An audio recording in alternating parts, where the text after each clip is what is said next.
Hi, my name is Marcia Kish, and just recently I was asked by a school district to talk about what it would look like to teach bell to bell, where students had their own choice, voice, and ownership of their learning. What would that look like? How would that work? So, in this short video, I'm going to explain what bell to bell looks like in a blended learning environment. Let's get started. All right, teaching bell to bell. I like this definition. Teaching bell to bell does not mean standing in front of the classroom talking at the students for 15 minutes, but rather to engage the students in learning for 15 minutes. How do we do that? That always seems to be a big question.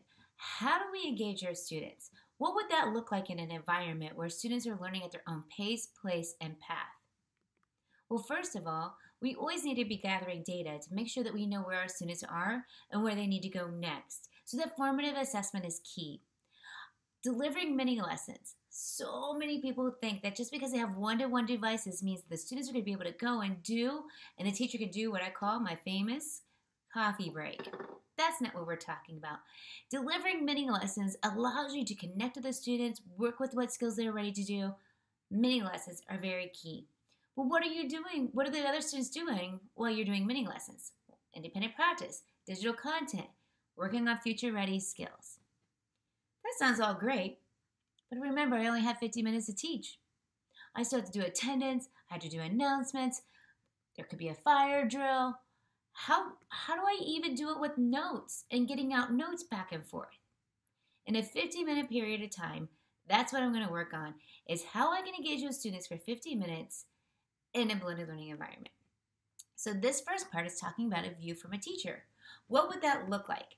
First of all, I'm going to spend the first 5 minutes doing announcements, or I'm going to be doing attendance, whatever I need to do. So as soon as the kids come in, I'm going to be working on that. Next, for the next 40 minutes, I'm going to be doing mini lessons. I'm going to be pulling students back based on data or based on what they need to learn. At the beginning of blended learning, you might just randomly pick students, but you want to be constantly pulling kids back to work with them on the content standards.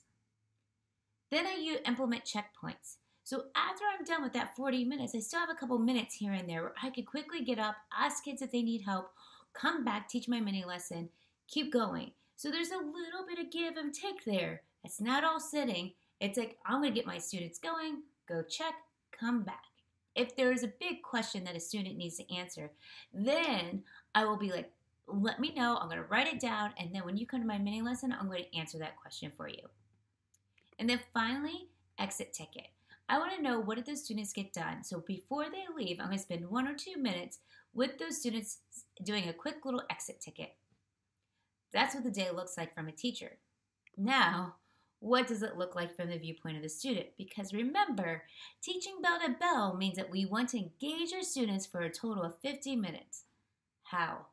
First of all, entrance tickets. Those students walk in, we want them doing an entrance ticket. Give them something.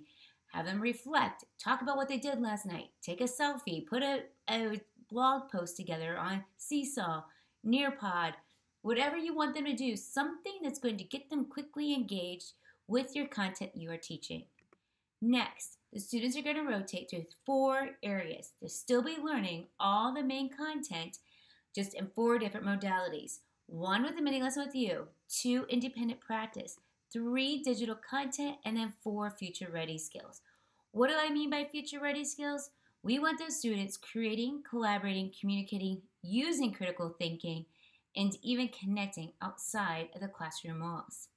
So when we're building this out, most teachers are like, oh, future-ready skills. I don't need to worry about that. And I'm like, no, we want them building and creating, because that's really where they're going to remember what the content is about. And then finally, give them that quick little exit ticket before they leave. It could be as simple as write one of your key takeaways on a Post-it note. They leave it on the door as they walk away. It could be a reflection of all the different activities that they did that day. A simple exit ticket that you will be able to use to determine what it is that those students need for the next time they come to your classroom. When you do that and you put that all together, now you have an engaged classroom bell to bell. 50 minutes will go by quick, not only for you, but also for those students because they're going to be getting up, they'll be moving, and they'll be learning in 4 different ways: listening, watching, doing, and participating.